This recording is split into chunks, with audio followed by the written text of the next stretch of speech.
윤석열 정권이 5년을 다 채운다. 5년을 다 채우는데 채우는 동안 내내 지지율이 뭐 10%, 20%, 10%, 20% 임기 말 때도 지지율이 막 20% 이랬다. 그럼 어떻게 될까요? 일단 제가 먼저 질문할게요.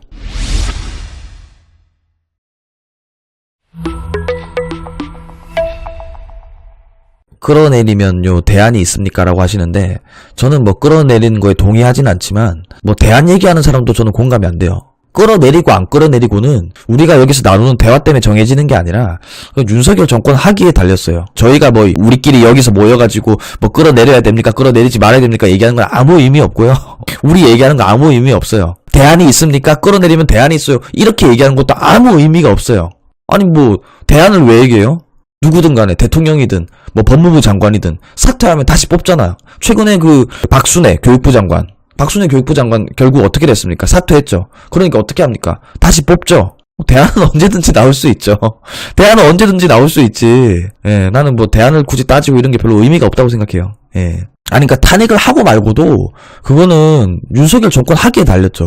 뭐 정권 차원의 어마어마한 비리가 터진 것도 아니야. 그럼 명분이 없죠. 지지율이 낮다고 해서 끌어내릴 수는 없잖아요.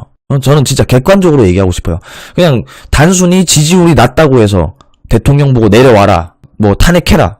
탄핵의 명분이 없잖아. 탄핵의 명분이. 물론 이제 박근혜 전 대통령 같은 경우에 좀 약간 다르긴 하지만 지지율이 낮은 것 자체가 탄핵의 명분이 되진 않죠. 예를 들면 정말로 뭐 어떤 정권 차원의 어마어마한 비리가 터졌어요. 그럼 뭐 물러나야죠.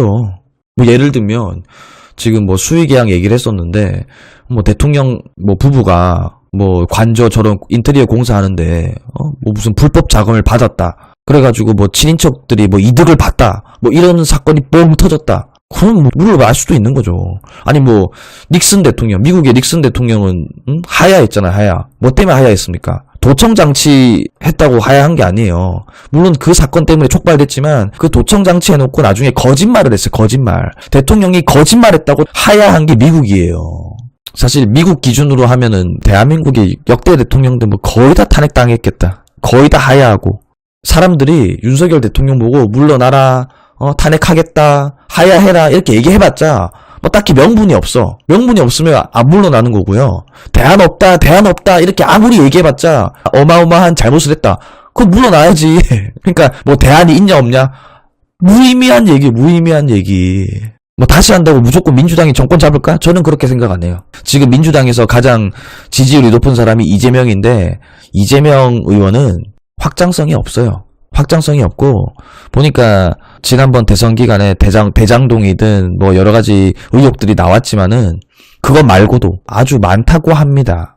그러니까 중간에 어떤 불상사가 터진다고 해서 그 다음 정권이 무조건 민주당이 잡는다? 저는 그렇게 생각하지 않습니다. 근데 만약에 이건 그냥 여러분들이 얘기하셨으니까 제가 얘기하는 거예요. 만약에 윤석열 정권이 5년을 다 채운다. 5년을 다 채우는데 채우는 동안 내내 지지율이 뭐 10%, 20%, 10%, 20% 임기 말 때도 지지율이 막 20% 이랬다. 그럼 어떻게 될까요? 일단 제가 먼저 질문할게요. 그럼 어떻게 될까요?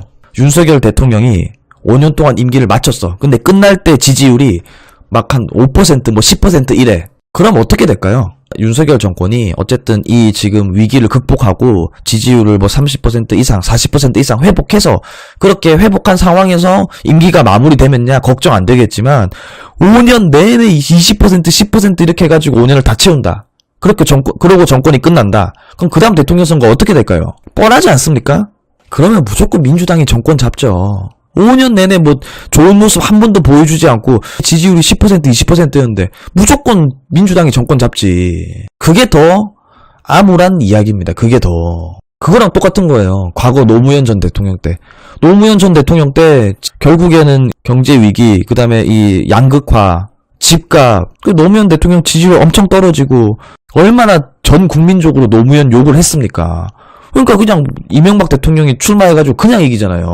뭐 정동영이 딱히 뭐 그 당시에 무슨 큰 의혹이 있다거나 무슨 큰 비리가 있다거나 그런 것도 없었어. 근데 그냥 바로 이명박이 당발로 이겨버리잖아. 그러니까 윤석열 대통령도 만약에 5년 내내 되게 안 좋은 모습만 보여준다. 그러면 그냥 보수에 유능한 사람이 나와도 이 선거 어렵습니다. 그러니까 어떻게 불상사가 생기면 대안이 있습니까? 그 얘기가 되게 무의미하게 들려요. 뭔 대안을 얘기하지?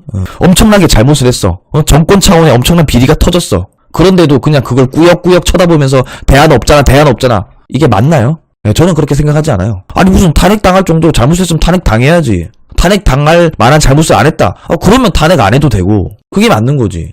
그거는 누구한테 달렸다고요? 일단 현재까지는 저희한테 달린 게 아니죠. 윤석열 정권한테 달린 겁니다. 앞으로 새 사람이 돼가지고 잘 하던지 아니면 지금까지 보여줬던 것 하나도 고치지 않고 그대로 그냥 쭉 가던지 윤석열 정권한테 달린 거예요. 저희한테 달린 게 아니에요. 그런 건 걱정 안 되세요? 지금 대통령 지지율이 24%, 25%까지 찍었어요. 근데 2024년에 총선이 있죠. 국회의원 선거. 지금 대통령 지지율뿐만 아니라 정당 지지율도 꽤 차이가 나요. 민주당과 국민의힘이.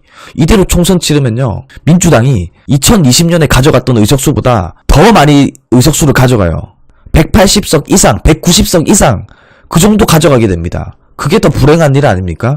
그러니까 다양하게 잘 생각해야지 그냥 이런 거 저런 거 생각하지도 않고 대안 있습니까? 라고 얘기하는 거는 사안을 너무 단순하게 바라보는 게 아닐까 저는 그렇게 생각합니다.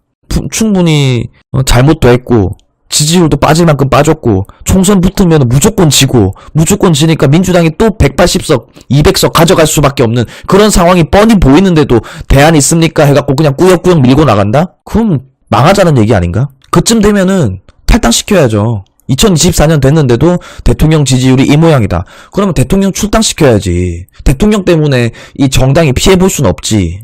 안 그렇습니까? 아이고 여론조작 얘기 또 나왔다. 이순규님 왜 여론조작이라고 생각하세요? 일단 물어보자. 이순규님 한번 얘기해보자. 이순규님 왜 여론조작이라고 생각하세요? 왜? 그렇게 여론조작이 가능했다면 지난 대선부터 하던가 윤석열이 대통령 후보 못 나오게 그때부터 여론 조작하던가 그때부터 여론 조작했었으면은 윤석열 대통령 안 됐을 거 아니야. 왜 이제 와갖고 여론 조작해? 그때부터 여론 조작하면 되지. 정권 교체 여론이 50% 넘게 항상 나왔어요. 기억하시죠? 그것까지 조작했었으면은 정권 교체 안 됐을 거 아니야. 또 이재명이 대통령 됐을 거 아니야. 근데 그때는 조작 안 하고 지금 와서 조작한다? 상식적으로 생각을 하면 조작인지 아닌지 답이 안 내려져요? 상식적으로 생각하면 여론조사 기관이 한 대여섯 개 되잖아요. 근데 그 대여섯 개가 추세가 다 비슷해. 추세가 다 비슷하고 수치도 막 큰 차이가 없어. 그러면은 그 추세는 우리가 받아들여야 되는 거예요. 지금은 이재명이 제일 확률이 높다. 저는 그렇게 생각 안 해요. 예, 제가 왜 그런지 말씀드릴게요. 사람들이 그거 보고 얘기하시는 걸 거예요. 차기 대선 지지도 하면은 누가 1등이에요? 차기 대선 지지도는 이재명이 1등입니다. 그리고 2등, 3등, 4등이 여권, 한동훈, 안철수, 홍준표, 오세훈 막 이렇게 있어요. 여권은 쪼개져 있습니다. 야권은 이재명 하나에 모여져 있고 그러니까 이재명이 높은 것처럼 보이는 거예요. 근데 막상 대선을 치르면 야당에서도 한 명, 여당에서도 한 명 나옵니다. 그렇게 되면은 이재명이 유리하다고 저는 생각하지 않아요. 그냥 다자 대결을 하니까 거기서 이재명이 1등을 하니까 이제 무조건 이재명 되는 거 아니야 라고 걱정을 하시는데 저는 그렇게 생각하지 않습니다. 그리고 대선 기간 동안 얼마나 많은 빅 이벤트가 있습니까? 토론회 몇 번 해요. 토론회. 그때 벌써 막 엎치락 뒤치락 다 해요. 그러니까 지금 나오는 여론조사 가지고 이재명이 무조건 될 것이다 라고 얘기하는 거는 길게 보지 못한 것이다 라고 제가 대답을 드립니다. 제가 예를 들게요. 아까 제가 예를 들었잖아요. 윤석열 대통령이 어떤 국가 관련 사업을 하는데 본인 호주머니에 막 몇천억 집어넣었다. 아니면 과거 김대중 대통령처럼 북한에다가 아예 송금을 했다. 그런 게 밝혀졌다. 그럼 탄핵해야죠. 그 정도 일을 저질렀다. 북한에다가 군사 정보를 넘겼다. 예를 들면. 그럼 탄핵해야죠. 그런 거 했는데도 대안이 없으니까 탄핵하면 안 돼요. 그건 안 되지. 그런 정도 잘못 저질렀는데 그냥 냅둬요? 그건 아니지. 그럼요. 배은정님 말씀대로 당도 여당도 잘 수습이 됐으면 좋겠고 윤석열 정권도 지난 3개월 동안 비판받았던 것들에 대해서는 또 똑같은 비판은 받지 않기를 저는 바랍니다. 여러분들의 추천, 구독, 공유, 후원이 자유 대한민국을 지킵니다.